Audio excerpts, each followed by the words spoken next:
Ito mga kasikap, yung ikalimang pier column na double decker ng Dumduma Construction ng Trading Corporation. Subcontract po sila ng San Miguel Corporation. Sila po yung gumawa dito sa Section 2A. Nauna nang nakipag-link dito ang NLEX connector. Double decker po yan. Yung Maui OSS tunnel dito wala na, tinambakan na. Doon po yan sa unahan. Ito naman yung shoulder na to sa kanan natin. On ramp dun sa taas, off ramp naman dito sa baba. Mga pier columns niya ito, yung maliliit, tapos yung on ramp naman yung malalaki dun sa kaliwa. So baybayin natin to dito mga kasikap kasi nag-install na sila ng platform dito sa unahan. Ayan. Dito sa part na to, mapapansin natin na mayroon ng mga rebar pier head niya, no? Tapos mayroon ng platform pababa. Ang gagawin nila dyan mga kababayan ay reinforced concrete slab. Yan. Ito yung abutment. Tatlo nga yung meron ng rebar para sa pier head niya. Tapos meron ng platform yung baba hanggang dun sa unahan. So ang gagawin dito, reinforced concrete slab, no? Bali, natapos na nila yung platform ito. Tsaka naman sila mag-re-rebar ito. Naka-reserve na nga dito yung mga steel bar. Yan, patungo yan dun. Tapos i-connect nila dyan sa pier head yung rebar na yan. Tapos pag okay na yung rebar para sa slab, tsaka na nila sabay-sabay pupuring yan. Kaya magandang hapon po sa inyong lahat mga kasikap. Ayan, pahabol update po tayo. Nandito tayo sa may NCR right of way. Sa unahan natin yung Biata Pandacan PNR Station. Dito tayo sa gilid. So mag-update tayo dito sa on-ramp, off-ramp. Naglalagay na sila ng mga platform para sa off-ramp.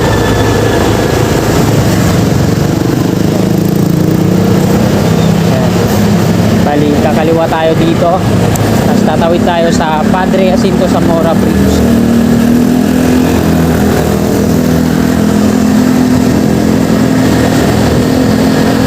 Time check po tayo. Alas 3:45 na po ng hapon.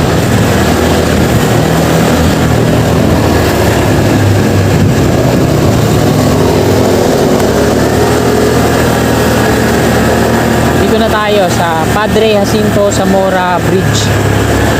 Dito sa kanan, sinarado nila. So malalaman natin yan kung ano yung rason. Sa kaliwa na yung binuksan.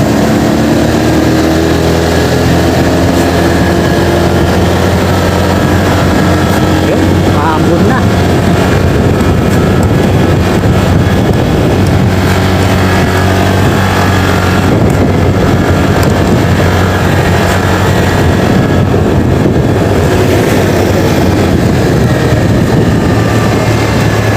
Dito na tayo sa tawid. Santa Mesa na po ito dito. May maka-counter pa rin. Ito yung sa section 2A. Wala pang mga partner to yung mga pier dito sa kaliwa. Kasi dito yan sa kanan. Sa kabahayan yung mga partner niyan. So meron ng 5 pier column dito, double decker ang Dumduma, section 2A ng Skyway Stage 3. Bali yung ikalima nila dun sa dulo, nakakonect na yung NLEX connector. Sila yung nauna.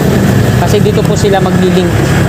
Ito po yung section 2A ng Skyway Stage 3. Buddhist Chuchi Campus dito sa kanan. Tapos yung NCR naman dyan sa kaliwa, yung may bakod na kulay maroon. Ito mga kasikap, yung ikalimang pier column na double decker ng Dumduma Construction ng Trading Corporation. Subcontract po sila ng San Miguel Corporation. Sila po yung gumawa dito sa Section 2A. Ito, nauna nang nakipag-link dito ang NLEX connector. Ayan yung viaduct ng NLEX connector. NLEX connector, double decker po yan. Yung Maui OSS tunnel dito wala na, tinambakan na. Doon po yan sa unahan. Kasi ito naman yung shoulder na to sa kanan natin, on ramp dun sa taas, off ramp naman dito sa baba. So yung mga pier columns niya ito, yung maliliit, tapos yung on ramp naman yung malalaki dun sa kaliwa. So baybayin natin to dito mga kasikap kasi nag-install na sila ng platform dito sa unahan. Ayan. Ito yung pier alignment ng off ramp, yung mabababa dito sa kanan.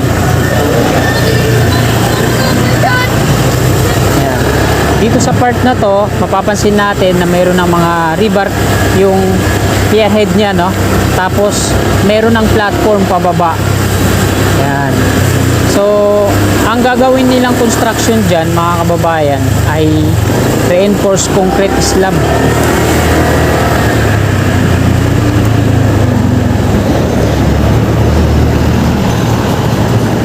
Tingin ko dito, yung nadaanan ko, tatlo yung pier column dito na mayroon ng rebar yung pier head hanggang dito sa may abutment sa baba.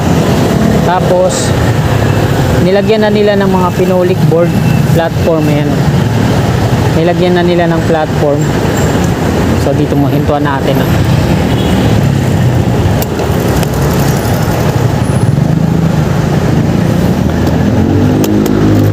on ramp, mga kababayan, sa hindi pa nakakaalam, dito yan sa may gasolinahan. Ayan dyan, patungo yan dito. Yan, ayan yung on ramp. Bali, gigibayin pa yung wall na yan patungo dito, no? Pakita ko dito. So hindi tayo makakapagpalipad ng drone ngayon kasi umuulan. Masisira po kagad yung motor ng drone ko pag nabasa. Yan, ito na yung pinakadulo. So ayan, tingnan na lang natin dito, no? Ayan, ito yung abutment. Tapos ayan, ilang pier na ba to? Tatlo nga yung meron ng rebar para sa pier head nya. Tapos meron ng platform yung baba hanggang dun sa unahan. So ang gagawin dito pag ganitong construction ay reinforced concrete slab, no? Bali, natapos na nila yung platform ito. Tsaka naman sila mag-rebar ito. Naka-reserve na nga dito yung mga steel bar. Yan, patungo yan doon. Tapos i-connect nila dyan sa pier head yung rebar na yan. Tapos pag okay na yung rebar para sa slab, tsaka na nila sabay-sabay ipoporing yan hanggang doon. So yung sa mga updates natin dito sa may Ramon Magsaysay Boulevard westbound, yung mula doon sa likod ng kapilya po ng Iglesia ni Cristo hanggang westbound dito sa New Santa Mesa Interchange, ganito yung ginawa nilang reinforced concrete slab, kung kaya wala tayong makikitang mga ini-install na mga concrete girders patungo dun kasi buhos na po lahat yan, kasama na yung mga pier head tapos yung slab, buhos na po yan. So hanggang dun ata yan sa shoulder dun kung di ako nagkakamali, o dito lang sa part na to yung gagawin nilang reinforced concrete slab. So ayan, tapos yung on ramp meron ng dalawang pier column doon yung mataas, no?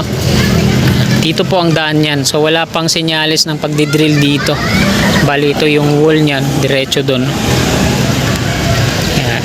So ayan lang yung update natin dito, mga kasikap. Wala tayong drone shot muna ngayon kasi yan nga, umuulan. Palakas na ng palakas.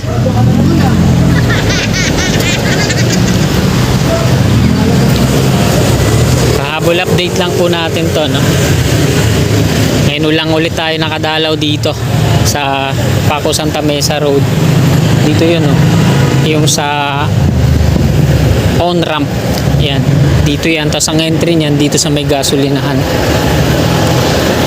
Sigurado na yung mga markings dito. Ito, dito yan didiretso patungo dun. Hindi naman na lahat ng gasolina ay makukuha. Ito sa puting linya patungo dun. Yung entry dyan sa Old Santa Mesa Street, kakanan dito, didiretso dun. Tapos hanggang dun sa on ramp patungong south, patungo dun.